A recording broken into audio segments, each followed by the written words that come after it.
Alhamdulillahi rabbil alamin.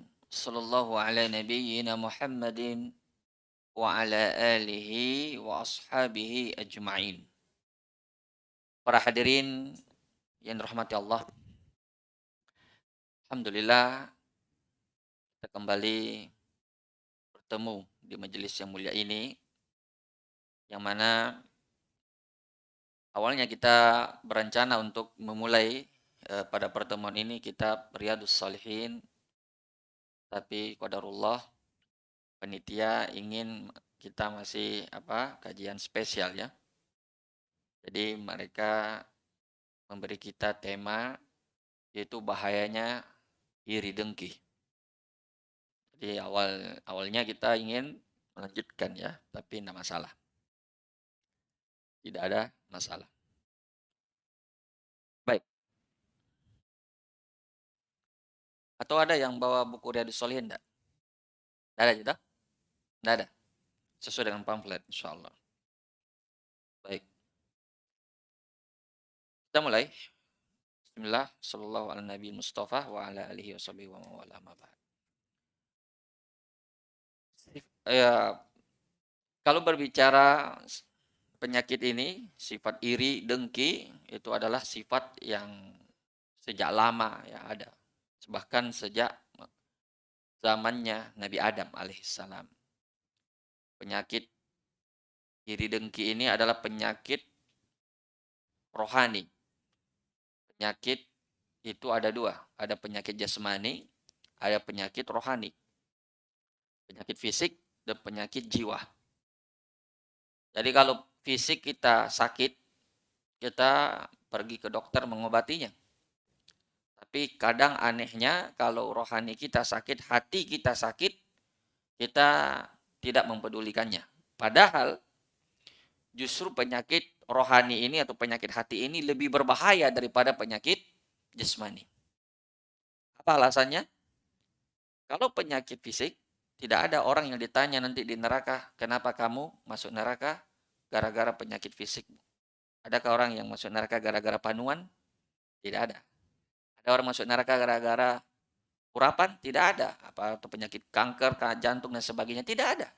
Penyakit fisik bahayanya cuma di dunia saja. Di akhirat selesai. Tapi penyakit hati, penyakit iri dengki ini bahayanya bukan cuma di akhirat, tapi dunia akhirat. Tapi sayangnya kita tidak terlalu memperhatikannya. Nanti akan kita berbicara apa saja bahaya penyakit iri dengki ini terhadap diri kita di dunia dan di akhirat. Tapi tentu kita sebelumnya perlu dulu berbicara sedikit tentang sifat atau tabiat ya seorang manusia yang pada umumnya memiliki sifat ini. Manusiawi sekali seseorang itu memiliki sifat iri dan dengki. Dan pada umumnya orang itu iri dan dengki terhadap orang yang sama profesinya dengan dia. Jarang-jarang kita temukan orang iri terhadap orang yang berbeda profesi. Ya, jarang-jarang kita dengar tukang beca iri sama tukang bakso. Biasanya tukang bakso sesama tukang bakso yang di sebelahnya iri. Itu biasanya. Atau jarang-jarang kita dengar dokter iri sama ustadz. Pernah dengar dokter iri sama ustadz? Jarang-jarang, karena apa yang mau diirikan, pasiennya tetap aman. Tapi biasanya dokter itu iri dengan dokter yang lain. Takut nanti pasiennya diambil. Takut nanti kalah jumlah pasiennya yang datang berobat kepada dia. Begitu juga ustadz irinya sesama ustadz. Dan iri yang dimaksud di sini bukan iri dalam masalah akhirat. Kalau iri dalam masalah akhirat itu namanya apa?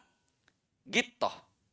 Ghibthah itu cemburu ya terhadap masalah akhirat, itu terpuji. Jadi dia tidak ingin hilang nikmat orang itu dari diri orang lain, tapi dia ingin mendapatkan kenikmatan yang semisal. Itu namanya ghibthah, dan itu adalah iri yang diperkecualikan. La hasad ila fisnatain. Tidak boleh orang hasad kecuali dalam dua perkara saja. Yang pertama, hasad terhadap orang yang Allah beri kepadanya harta dan dia dengan harta tersebut dia gunakan untuk beramal, bersedekah dia siang dan malam. Sehingga dia berharap agar diberi juga harta untuk bisa juga bersedekah seperti orang tersebut. Seandainya Allah tidak memberikan dia harta seperti orang tersebut, maka dia dengan pahala orang yang bersedekah itu sama. Karena sudah tercatat niatnya. Hanya saja terhalang oleh udzur, dan itu disebutkan di dalam hadis. Yang kedua, iri terhadap orang yang dia diberi ilmu agama maksudnya. Dan dengan ilmu agamanya tersebut, dia memahamkan orang lain agama, dia ajarkan agama tersebut siang dan malam. Maka dia boleh berharap dengan kenikmatan yang semisal, sehingga dia juga bisa mengajarkan ilmu agama tersebut. Maka hasad yang seperti ini dinamakan ghibthah, yang diperbolehkan. Hasad yang diperkecualikan. Adapun selain itu maka tidak boleh. Dalam perkara duniawi tidak boleh. Bahkan Allah mencela di dalam Al-Quran ya, dalam surah Al-Qasas, tentang kisahnya umat Nabi Musa ya, ketika mereka takjub dengan harta yang Allah berikan kepada Qarun. Lalu mereka berkata, andaikan kami juga diberi harta yang semisal dengan Qarun. Tapi Allah mencela mereka. Ini menunjukkan tidak bolehnya kita ya hasad kecuali pada dua perkara ini. Berikutnya timbul pertanyaan, apa saja yang menyebabkan seseorang itu hasad? Apa saja yang menyebabkan seseorang itu hasad? Jemaah sekalian, hasad ini berbahaya sekali. Kalau orang sudah terkena penyakit hasad, itu sifatnya mirip dengan sifat syaitan. Mirip, sangat mirip. Dia akan memiliki karakter, tabiat mirip dengan karakternya iblis yang diusir oleh Allah dari surga gara-gara sifat hasadnya ini. Maka kita perlu tahu apa sebabnya seseorang bisa terjatuh pada sifat hasad ini. Supaya apa? Supaya kita tidak terjatuh kepadanya. Penyair Arab berkata, "Araftu syarra la li syarri, walakin li tawaqqih. Man lam ya'rifil khair minasyarri, waqa'a fih." Saya mengenal keburukan bukan untuk keburukan. Artinya bukan untuk mengamalkan keburukan itu. Akan tetapi saya berusaha mengenal keburukan untuk supaya tidak terjatuh pada keburukan tersebut. Karena barang siapa yang tidak bisa membedakan mana yang baik dan mana yang buruk, pasti dia akan terjatuh kepada keburukan tersebut. Dan ini banyak yang semisal asar-asar dari para sahabat Nabi terhadap masalah ini. Di antaranya perkataan Umar bin Khattab ketika beliau mengatakan akan ya Islam ini akan dicabut ya sedikit demi sedikit, akan datang nanti generasi yang tidak pernah bertemu dengan masa jahiliyah ya, sehingga mereka melakukan ya amalan-amalan jahiliyah tersebut tanpa mereka sadari. Jadi orang yang sebelumnya belum tahu tentang kehidupan Arab jahiliyah, kemudian dia hanya mendapatkan Islam begitu saja, maka tanpa sadar dia akan terjatuh tadi pada perbuatan jahiliyah tanpa dia sadari. Begitu juga perkataannya Hudzaifah bin Yaman. Ketika beliau berkata, ketika para sahabat yang lain bertanya tentang kebaikan-kebaikan, tapi saya bertanya tentang fitnah-fitnah. Supaya apa? Supaya saya tidak terjatuh kepada fitnah-fitnah tersebut. Dan masih banyak lagi ya asar-asar dari para sahabat-sahabat Nabi tentang masalah tersebut. Maka dari itu, kita tahu keburukan araftu syarra la li syarri, lakin li tawaqqi, untuk pencegahan. Al-wiqayah khairu minal ilaj. Pencegahan lebih baik daripada mengobati. Sebab kalau orang sudah terkena penyakit hasad, apalagi kalau penyakitnya sudah akut, itu susah sekali dia hilangkan dari dirinya. Walaupun dia tahu hasad itu begini dan begitu, dia tahu itu. Tapi untuk menyembuhkan hatinya yang sudah terkena penyakit hasad yang akut itu susah sekali. Makanya dosisnya juga harus tinggi. Ya, makanya sebelum itu terjadi, kita pencegahan dini terlebih dahulu. Kita tahu dulu apa penyebab penyakit tersebut. Yang pertama disebutkan oleh para ulama kita, penyebabnya adalah cinta dunia, terutama yang berkaitan dengan kekuasaan dan wanita. Ini yang paling banyak menimbulkan hasad. kecintaan terhadap dunia secara umum, baik berkaitan dengan pekerjaan.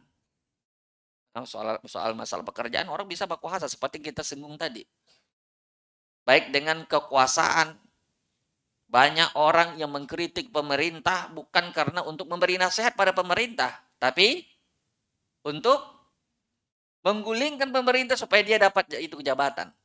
Bukan ikhlas karena Allah ingin memberi nasihat. Betul. Ad-dinu nasiha. Qulna liman ya Rasulullah. Qulna lillahi wal qala lillahi wal qala lillahi wa li rasuli wa li a'immatil muslimina wa ammatihim. Yakni masuk nasihat bagi pemerintah kaum muslimin. Itu nasihat betul, sangat dianjurkan. Akan tetapi yang mereka lakukan bukan nasihat, tetapi hasad. Ingin hilang itu nikmat dari orang yang bersangkutan. Ya, karena hasad definisinya adalah tamanni zawalin ni'mah an sahibiha. Dia menginginkan hilangnya itu nikmat dari pemilik nikmat tersebut. Ya, di antara penyebab yang pertama yang kita sebutkan tadi adalah haus dunia, terutama berkaitan dengan kekuasaan dan wanita. Walaupun kita berbicara di sini dunia secara global, secara umum. Pada umumnya orang hasad kepada saudaranya itu disebabkan oleh dunia. Tidak ada faktor lain kecuali dunia. Bahkan ustadz sesama ustadz pun lebih banyak hasadnya bukan masalah akhirat. Kalau contoh hasad masalah akhirat itu namanya ghibtah, seperti misalnya dia hasad kepada kepada ustadz yang lainnya, mungkin karena ustadz ini lebih menjaga sholat malamnya, lebih menjaga pandangannya, lebih menjaga waktunya misalnya. Itu bagus, hasad yang bagus, sehingga dia ingin melakukan hal yang seperti itu dalam masalah akhirat. Tapi itu kan jarang. Yang sering terjadi adalah hasad karena masalah dunia. Katakanlah, sebut saja masalah takut misalnya jamaahnya pindah ke ustadz yang lain, sehingga berkurang dia punya jamaah. Dan ini terjadi sejak zaman dahulu, jemaah sekalian. Bukan hanya sekarang. Antum ingat perselisihan antara Imam Bukhari dan sesama ahli hadis yang lainnya. Ya, gurunya Imam Muslim, dua-duanya gurunya Imam Muslim. Dan dia juga imam besar. Sebelum Imam Bukhari datang ke tempat tersebut, dia banyak sekali muridnya semua belajar sama dia, termasuk Imam Muslim jadi muridnya. Setelah Imam Bukhari datang, berkurang jumlah muridnya. Akhirnya pindah ke Imam Bukhari dan muncullah hasad. Itu manusiawi. Bahkan ulama besar sekalipun ulama besar sekalipun tidak lepas dari hasad. Itu hal yang normal dan wajar. Maka sifat hasad tersebut memang suatu penyakit yang menjangkiti siapa saja tanpa terkecuali. Apalagi kalau sekelas ulama saja bisa terkena, apalagi bukan ulama, apalagi memang yang obsesinya adalah dunia. Nah, inilah yang perlu kita obati. Cinta dunia, haus kekuasaan, itu sangat berpotensi menimbulkan sifat hasad. Maka kalau kita lihat ada orang yang ingin menjatuhkan pemerintah dengan lisannya maupun dengan tulisannya di tempat-tempat umum, itu bukan nasihat, tapi itu hasad, dengki. Dia ingin mendapatkan itu jabatan atau minimal orang yang dia inginkan mendapatkan itu jabatan. Ya, dia bilang pemerintah korup. Nanti setelah dia yang dapat jabatan, justru dia yang korup. Jadi terbukti bahwa dia mengkritik bukan karena nasihat, tapi ingin mendapatkan itu jabatan. Dia kritik orang sekecil apapun kesalahannya, padahal ya ketika dia mendapatkan itu jabatan setelah berhasil dia menggulingkan orang ini misalnya, dia justru lebih banyak yang dia lakukan dari kesalahan-kesalahan tersebut. Ini menunjukkan apa? Itu bukan nasihat. Itu hanyalah karena haus kekuasaan, dan itu banyak terjadi pada kelompok-kelompok yang ya menggunakan baju agama ya untuk mencari kekuasaan. Waliyazubillah. Jadi itu yang pertama jemaah sekalian, cinta dunia terutama terkait dengan kekuasaan, kepemimpinan, dan wanita juga. Ya. Dia akan hasad kepada saudaranya yang punya istri cantik misalnya. Dia berharap saudaranya ini mati supaya bisa dikawini istrinya.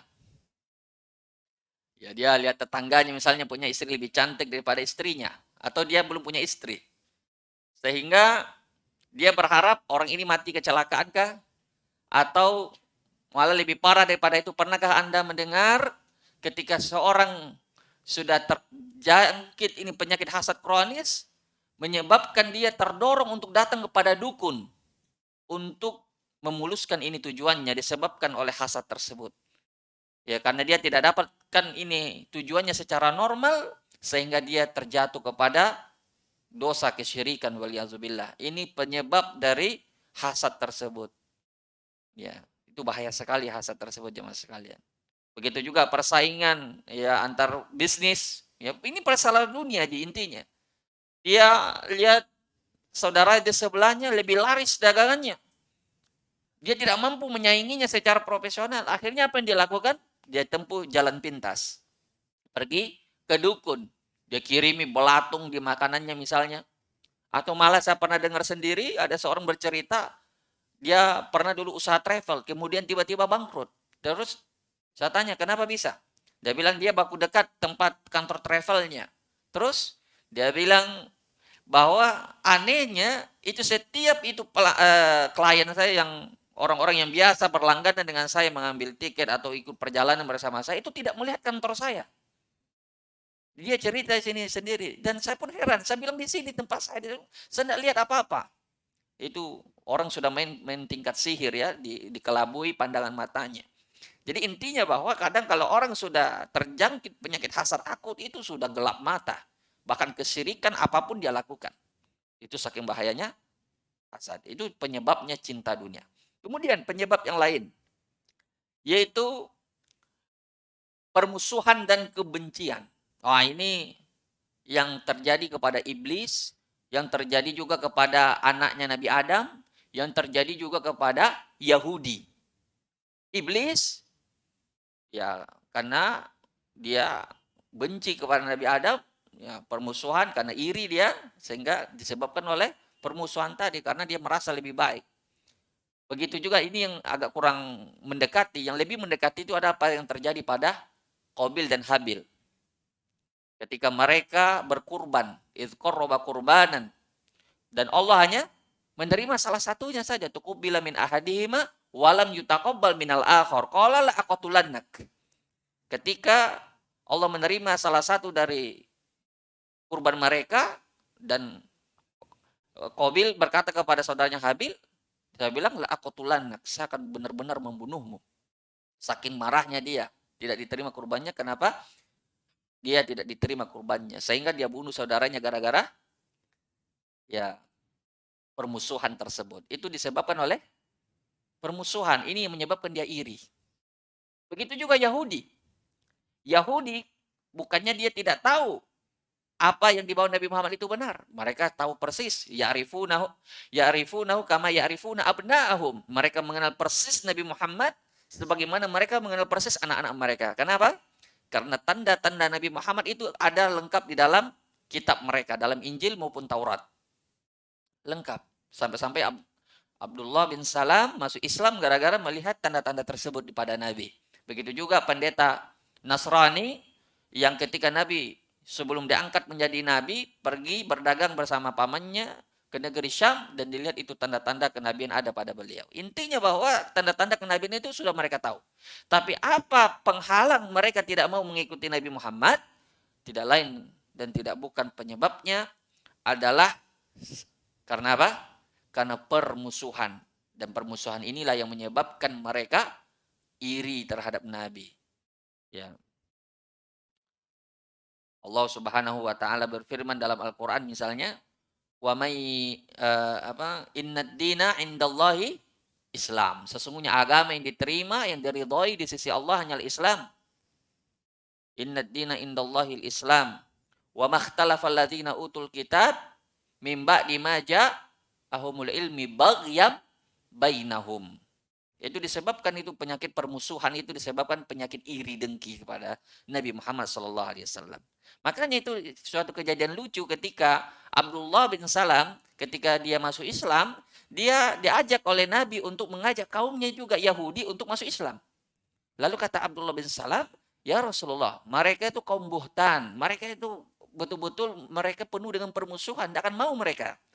Lalu kata Nabi, coba kamu lakukan. Akhirnya Nabi mengatakan kepada Rasulullah SAW, kamu sembunyi, nanti saya ajak mereka dengan saya akan mengatakan kamu telah masuk Islam. Ya, lalu Nabi melakukannya. Dan semua kita sudah tahu kisahnya. Bagaimana Nabi mengumpulkan orang Yahudi lalu berkata, bagaimana menurut kalian tentang Abdullah bin Salam? Dia bilang dia adalah orang terbaik kami, pendeta kami. Bagaimana menurutmu tentang bapaknya? Bapaknya adalah orang baik kami, pendeta kami, alim kami. Pokoknya dipuji dengan pujian yang luar biasa. Lalu dibilang oleh Nabi, bagaimana menurut kalian kalau seandainya dia masuk Islam? Dia bilang, ma'adzallah, itu tidak mungkin dia lakukan. Kami berlindung kepada Allah. Mereka juga membawa nama Allah ternyata.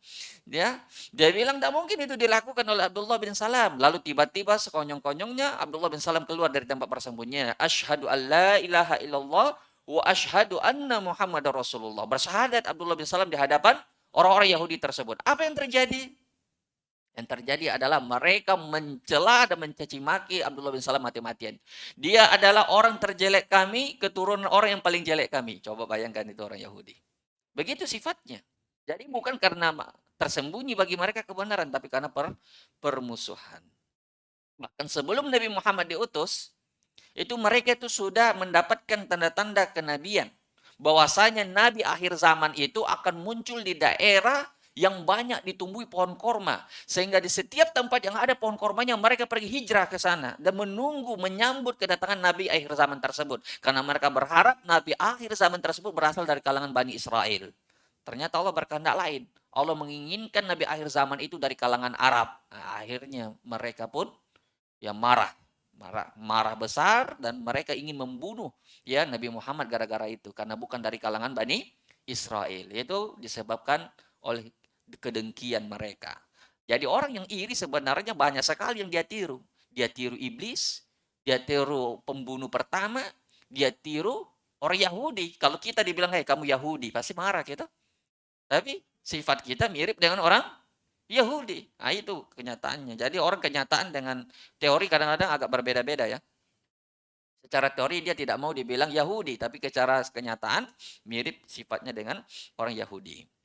Sebab yang lainnya menyebabkan seseorang itu terjatuh pada hasad yang disebutkan oleh para ulama kita adalah kesombongan. Nah, inilah yang lebih tepat contohnya dengan iblis tadi. Ya, kisahnya iblis dan Nabi Adam. Dia merasa lebih baik. Ya, kenapa Adam disuruh malaikat sujud, bahkan iblis sendiri disuruh sujud kepadanya, padahal saya merasa lebih baik daripada Adam. Dia diciptakan dari tanah, sedangkan saya diciptakan dari api. Kesombongan yang menyebabkan iblis terjatuh kepada apa?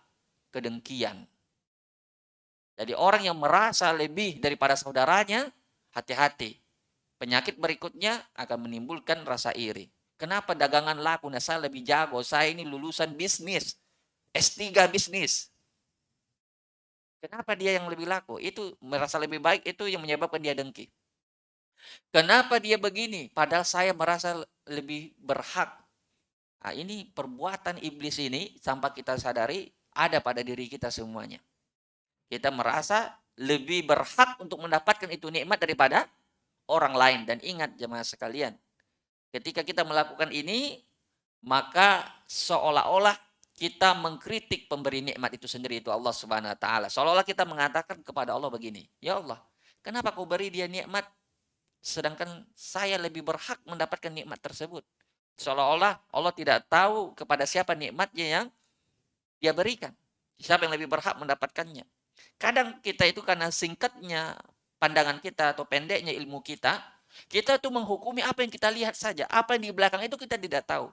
Kita lihat saudara kita dengan penuh kenikmatannya sekarang, lancar bisnisnya, lancar usahanya. Kita lihat yang itunya saja, kita tidak lihat yang di belakangnya, yaitu perjuangannya sebelum mencapai titik tersebut. Sehingga inilah menyebabkan kita itu sombong terhadap dia. Coba kita lihat perjuangannya, bagaimana jungkir baliknya menghadapi rintangan demi rintangan, kesabarannya menghadapi tantangan, itu kita langsung sadar diri. Tapi kita kan tidak begitu. Kebanyakan kita ketika membandingkan nikmat antara diri kita dengan saudara kita mendapatkan nikmat tersebut, kita lihat pada saat dia mendapatkan nikmat saja. Dia bilang, saya lebih pantas daripada dia. Padahal kalau kita menarik lagi ke belakang, justru kita tidak ada apa-apanya dibandingkan mereka. Tapi itu kan kita tidak tahu. Yang tahu cuma dia sendiri dengan Allah. Makanya kita itu selalu berprasangka baik ketika ada orang yang usahanya sama barangkali atau profesinya sama. Ya, kemudian dia dilebihkan oleh Allah daripada kita, maka kita langsung berprasangka baik. Barangkali Allah ya melihat usahanya lebih keras daripada saya. Justru itu bukan lagi menyebabkan penyakit iri, tapi motivasi. Sehingga kita bukan lagi melihat bahwa dia itu harus hilang nikmatnya, tapi justru kita ingin meniru apa yang dia lakukan. Jangan-jangan ada amalan khusus atau amalan rahasia atau apa yang dia lakukan sehingga bisa saya tiru. Ya itu di antara penyebab ya orang seringkali jatuh kepada hasad disebabkan dia merasa lebih baik. Itu karena kedangkalan atau pendeknya dia punya pandangan. Kemudian ada sebab lain yang disebutkan oleh para ulama kita, yaitu tentu disebabkan oleh lemahnya iman. Orang yang penyakit hasad ini sudah dipastikan imannya lemah karena sangat bertentangan dengan hadis Nabi Shallallahu Alaihi Wasallam. La yu'minu ahadukum hatta yuhibba li akhihi ma yuhibbu li nafsi. Tidak beriman di antara kalian, tidak sempurna imannya sampai dia mencintai untuk saudaranya seperti apa yang dicintai untuk dirinya sendiri. Sedangkan orang hasad kebalikan dari itu. Makanya orang yang hasad itu menafikan ini sifat iman ini, kesempurnaan iman ini. Jadi orang hasad sudah dipastikan imannya itu kurang. Maka jangan dibilang orang hasad itu orang beriman. Yang sempurna tidak, justru jauh dia dari keimanan yang sempurna. Karena dia menafikan ya, orang hasad itu sifatnya SMS ya. Apa itu SMS? Senang melihat orang susah, susah melihat orang senang, sakit hatinya kalau ada orang beli mobil baru, punya rumah baru, punya istri baru misalnya. Ya, katakanlah dia baru menikah, bukan nama istri ya. Kalau nama istri juga tidak masalah. Pokoknya setiap nikmat yang didapat oleh saudaranya, dia sakit hati. Itu SMS. Sakit hati melihat orang susah. Kalau kita merasakan ini pada diri kita, cepat diobati sebelum akut. Karena itu menafikan sifat la yu'minu ahadukum hatta yuhibba li akhihi ma yuhibbu li nafsi. Itu menafikan sifat iman. Kemudian berikutnya, penyebab sifat hasad ini yaitu takut disaingi. Nah, ini juga penyebab orang hasad ini. Dia tidak terima dia disaingi. Itu bisa bilang tadi bahwa kebanyakan yang terjadi hasad itu pada orang yang seprofesi. Yang satu sama bisnisnya, yang sama profesinya. Jarang-jarang itu yang berbeda profesi, jarang-jarang. Bahkan sesama panitia pun bisa juga terjadi hasad. Kenapa dia lebih ini? Saya tidak. Ya. Atau sesama ustadz. Kenapa? Pokoknya yang seprofesi itu biasa terjadi hasad karena takut tersaingi. Itu intinya. Itu jelas adalah perkara dunia, bukan perkara akhirat. Kemudian, yang berikutnya adalah membagikan kebaikan pada orang lain. Nah, ini juga penyebab hasad ya, orang yang seke, ya, yang suka makan sendiri ya istilahnya. Mau berbagi, ya. Itu lebih gampang terkena penyakit hasad. Dia tidak suka berbagi nikmat kepada orang lain dan dia ini orang-orang tipe seperti ini, dia memiliki sifat tamak. Sifat tamak. Kalau ada orang dapat nikmat, dia langsung sakit hatinya. Pokoknya dia yang mau dikasih nikmat, orang lain tidak. Itu sifat jelek sekali. Kalau ada teman yang seperti ini, hijrah. Talak 3 saja. Tidak ada kebaikan pada orang seperti ini. Kemudian, boleh dinasihati ya boleh. Tapi dijadikan teman jangan. Kemudian yang berikutnya adalah takut diejek oleh orang lain. Nah ini juga penyebab hasad ini. Karena dia merasa bahwa dia yang paling semuanya. Maka tatkala ada orang yang lebih hebat daripada dia, ada orang yang lebih tinggi daripada dia, dia takut. Takut tersaingi. Sehingga apa? Sehingga dia hasad pada orang tersebut. Tatkala orang ini naik, maka dia langsung sakit hatinya. Langsung timbul hasadnya. Baik. Itu sebab-sebab hasad yang disebutkan oleh para ulama kita. Jadi kalau begitu, kita bisa ya simpulkan ada beberapa tingkatan orang yang hasad yang disebutkan oleh para ulama kita. Yang pertama yaitu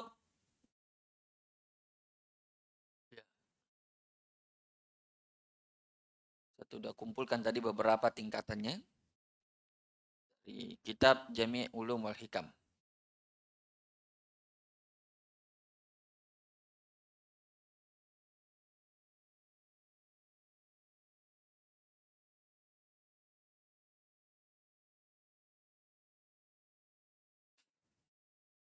Baik.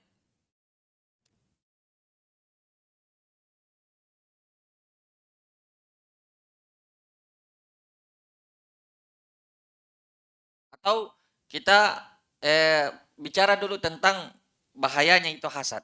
Lalu setelah kita tahu penyebab hasad, lalu apa bahaya hasad? Ini yang lebih penting. Ya. Yang pertama bahayanya adalah tidak menyukai apa yang Allah takdirkan. Itu bahaya sekali.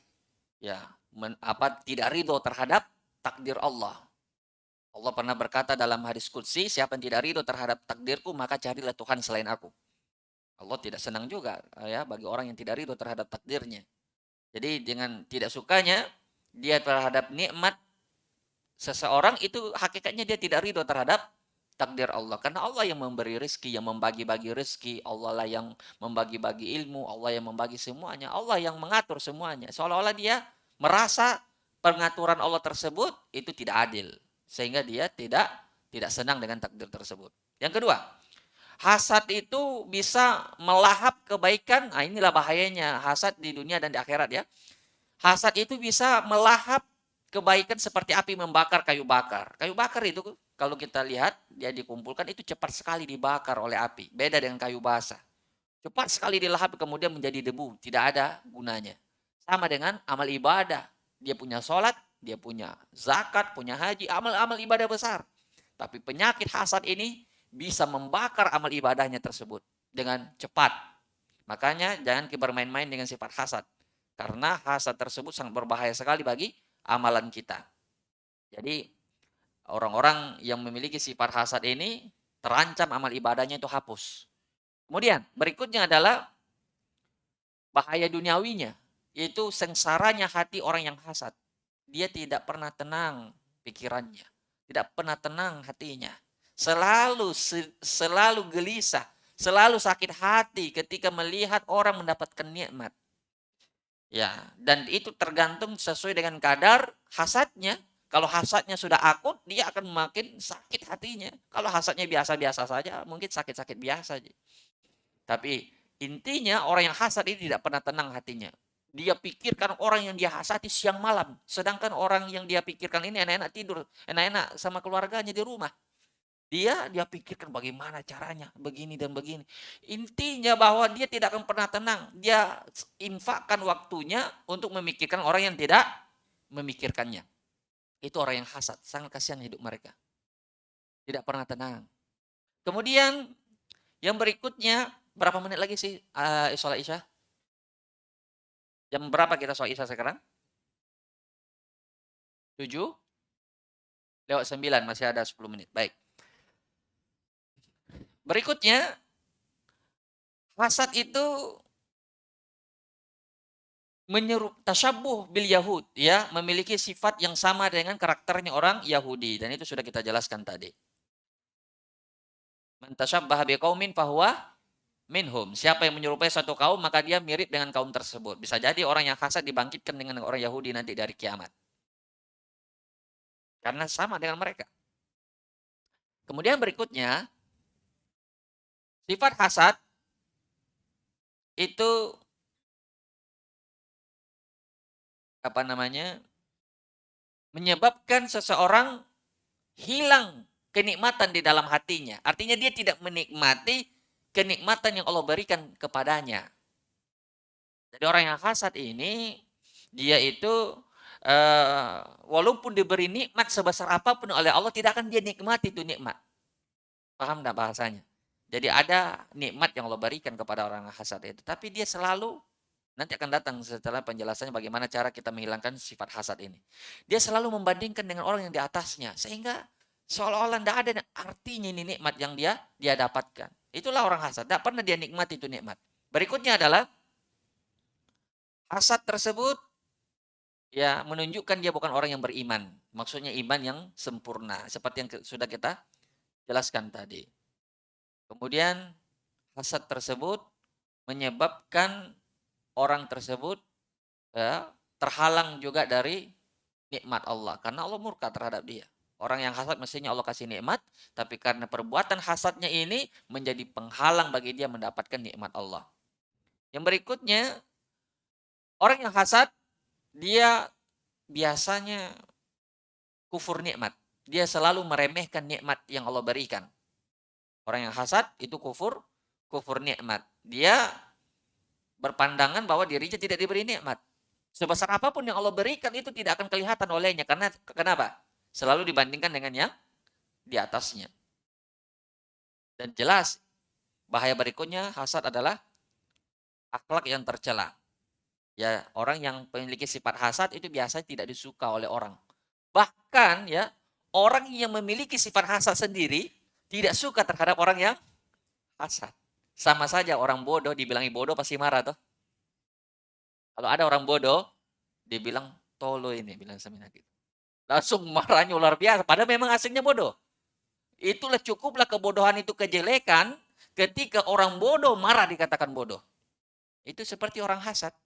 Orang hasad itu tidak senang juga dengan sifat hasad. Kalau ada orang hasad sama dia atau dia juga padahal dia memiliki juga sifat hasad, itu dia tidak akan senang terhadap sifat tersebut.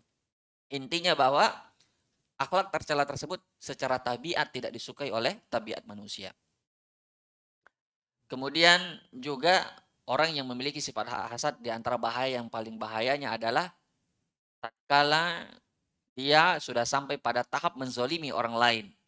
Dan kalau orang lain yang dizolimi itu mengangkat tangannya ke langit, itu tidak ada penghalang antara dia dengan Allah. Itu hati-hati.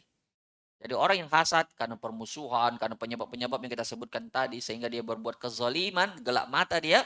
Kemudian orang yang dizolimi ini mengangkat tangannya, maka Allah Subhanahu wa Ta'ala akan langsung mengabulkan, mengijabah doa orang yang dizolimi tersebut. Berdasarkan hadis Nabi, wattaqi da'watal mazlum fa innahu laisa bainahu wa bainallahi hijab. Hati-hati kalian terhadap doa orang yang dizolimi, karena antara dia dengan Allah itu tidak ada pembatas. Bahkan orang kafir sekalipun kalau berdoa dan dia dizolimi, Allah langsung kabulkan doanya. Jadi itu di antara bahaya. Sekarang ilaj. Apa itu ilaj? Al-wiqayah khairum minal ilaj, pepatah Arab. Apa artinya itu? Mencegah lebih baik daripada mengobati. Jadi ilaj itu artinya obatnya penyakit hasad ini apa? Apa solusi dari hasad tersebut? Baik, berikutnya. Pertama, kita bilang bahwa sifat hasad ini seperti kita bilang di mukadimah tadi bahwa semua kita memilikinya. Seperti yang dikatakan oleh Syekhul Islam Ibn Taimiyah, ma khala jasadun min hasadin. Tidak ada satupun orang yang tidak memiliki sifat hasad, kata Syekhul Islam. Lakinnal laim yubdihi wal karim yukhfihi. Akan tetapi orang yang berhati baik, dia bisa menahan diri, menyembunyikannya. Adapun orang yang jelek hatinya, maka dia menampakkannya. Itu bedanya saja. Semua kita memiliki sifat itu. Hanya saja ada yang bisa mengontrol dirinya, menyembunyikannya, ada yang menampakkannya dan mengamalkan konsekuensinya. Jadi sifat hasad ini memang tidak bisa kita hindari. Bahkan ya terhadap orang beriman sekelas apapun imannya. Bukankah ya saudara-saudara Nabi Yusuf itu orang-orang yang beriman, ya, yang manusia terbaiknya pada masa itu, tapi dia hasad kepada Nabi Yusuf. Disebabkan oleh kecintaan Nabi Yakub atau bapaknya kepada Nabi Yusuf dan saudaranya Benyamin kan. Sampai-sampai karena hasadnya ini Nabi Yusuf ini dibunuh. Intinya bahwa tidak ada satupun yang terlepas dari sifat hasad. Apalagi sekelas kita. Kita bukan sebaik mereka. Ya, artinya bahwa penyakit itu kita berpotensi memilikinya. Lalu apa pencegahannya? Cara mengatasinya jemaah sekalian yang dirahmati Allah Subhanahu wa taala. Yang pertama adalah kita tentunya ya dengan menambah ilmu dan mempertebal iman. Ya. Tak mungkin kita bisa mengobati ini penyakit kecuali dengan ilmu. Di antara ilmunya ya kita mempelajari hadis-hadisnya, kita mempelajari tentang kisah-kisahnya, orang-orang yang hasad dan bagaimana akhir dari kehidupan mereka, bagaimana balasan Allah terhadap mereka. Itu ilmu. Ya, dan itu antaranya keutamaan kita duduk di majelis ilmu. Beda dengan orang yang tidak hadir dengan majelis ilmu, mereka lebih mudah ya tertipu atau lebih mudah terjangkit ini penyakit hasad sehingga mereka tidak punya rem untuk mengontrol diri mereka. Kemudian yang kedua, mengingat akibat hasad. Ya, mengingat akibat hasad yang bisa merusak dunia dan akhiratnya. Jadi bukan akhirat saja, dunia juga seperti yang sudah kita jelaskan tadi. Kemudian yang ketiga yaitu selalu bersyukur dengan nikmat walaupun sedikit itu nikmat. Ya, walaupun nikmat itu sedikit. Ya, selalu bersyukur dengan nikmat yang sedikit. Berdasarkan sabda Nabi Shallallahu Alaihi Wasallam, "Man lam yashkuril qalil, lam yashkurul katsir." Siapa yang tidak mampu mensyukuri nikmat yang sedikit, maka dia tidak akan mampu mensyukuri nikmat yang banyak. Jadi orang yang bersyukur itu intinya adalah bagaimana dia menghargai itu nikmat, sekecil apapun itu nikmat. Jadi kalau dia tidak pandai mensyukuri nikmat Allah walaupun itu kecil, maka kemungkinan besar yang besar pun yang nikmat yang Allah berikan kepadanya dia tidak akan hargai. Makanya kalau kita berbicara nikmat kecil dan nikmat besar itu sebenarnya tidak ada yang kecil dari nikmat Allah. Andai kata nikmat itu diambil oleh Allah, pasti kita akan merasa kehilangan. Contoh saja, mungkin ketika kita sehat, mata kita normal, kita anggap ini nikmat biasa-biasa saja. Tapi coba Allah cabut ini penglihatan, buta kita. Satu saja dosa dua-duanya. Gimana rasanya itu? Pasti itu menderita sekali dirasa ini hidup. Tapi pada saat dia normal, kita anggap ini nikmat biasa-biasa saja. Saya tanya antum, ada enggak yang mau jual matanya sama saya ini 2M? Saya beli tapi ngutang ya. Kira-kira ada? Dia congkel matanya baru dijual. Nanti dijual di rumah sakit lagi kalau itu diperbolehkan. Tapi ulama melarang menyumbangkan organ tubuh ya. Tapi kita berandai-andai ini. Ini kita berbicara nikmat yang Allah jelas-jelas berikan kepada kita tapi jarang kita syukuri. Kita punya 2 tangan. Ini kita tidak anggap nikmat. Coba dipotong satu tangannya dijual 1 miliar misalnya. Ada yang mau jual? Saya kira tidak ada. Walaupun dia tidak punya rumah, tidak punya apa-apa, tapi disuruh jual tangannya pasti dia tidak mau. Intinya jemaah sekalian bahwa kita harus mensyukuri nikmat kecil maupun nikmat besar, dan nikmat Allah itu sebenarnya kalau mau kita bilang tidak bisa dihitung. Wa in ta'uddu nikmatallah la tuhsuha. Kalau kalian menghitung-hitung nikmat Allah tidak bisa kalian hitung. Kemudian yang berikutnya, yang keberapa? Yang keempat, yaitu selalu memandang orang yang di bawahnya dalam perkara dunia. Selalu melihat ke bawah. Kalau dalam perkara dunia, melihatnya ke bawah. Tapi kalau perkara akhirat, melihatnya ke atas. Jangan terbalik. Ya, orang biasanya kalau perkara dunia, lihatnya ke atas. Tapi kalau perkara akhirat, lihatnya ke bawah. Itu orang yang terbalik itu hidupnya itu. Perlu dibalik lagi supaya dia normal. Yang benar, kalau perkara dunia itu, dia melihatnya ke bawah. Karena kalau melihatnya ke atas itu tidak akan ada habisnya. Ini yang menyebabkan orang itu tidak syukur nikmat, tidak pernah bisa mensyukuri nikmat yang ada sehingga dia terjatuh pada sifat dengki. Jadi Nabi SAW bersabda, "Unzuru ila man huwa asfala minkum wa la tanzuru ila man huwa fawqakum fa huwa ajdaru an la tazdadu nikmatallah." Pandanglah orang yang di bawahmu dalam masalah dunia ya, dan janganlah engkau melihat orang yang di atasmu. Itu membuatmu tidak meremehkan nikmat Allah. Itu hadis diriwayatkan oleh Imam Muslim dalam hadis 2963. Jadi hadis ini mengajarkan kepada kita bahwa nikmat tersebut akan bisa disyukuri kalau kita selalu memandang ke bawah. Ya kalau kita punya motor, lihat orang yang jalan kaki atau yang punya sepeda. Kalau kita punya mobil, ya bagus ya mungkin ya, itu sudah nikmat besar itu kalau sudah punya mobil, punya rumah. Tapi kadang ada orang begitu, dia tidak mensyukuri nikmat motor yang dia berikan, selalu melihatnya ke atas. Kemudian berikutnya, banyak mendoakan orang lain yang mendapatkan nikmat. Ya. Karena itu juga menjadi kebaikan bagi orang yang mendoakan. Dan itu luar biasa. Ada satu hadis yang diriwayatkan oleh Imam Muslim juga, dakwatul mar'il muslim li akhihi bi dhahril ghaib mustajabah.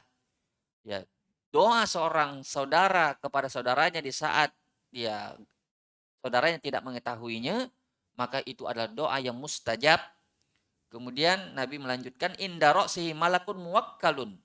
Ya, dia di sisinya itu ada malaikat yang bertugas. Tugasnya apa? dia diwakilkan untuk mengaminkan doa orang yang berdoa tersebut.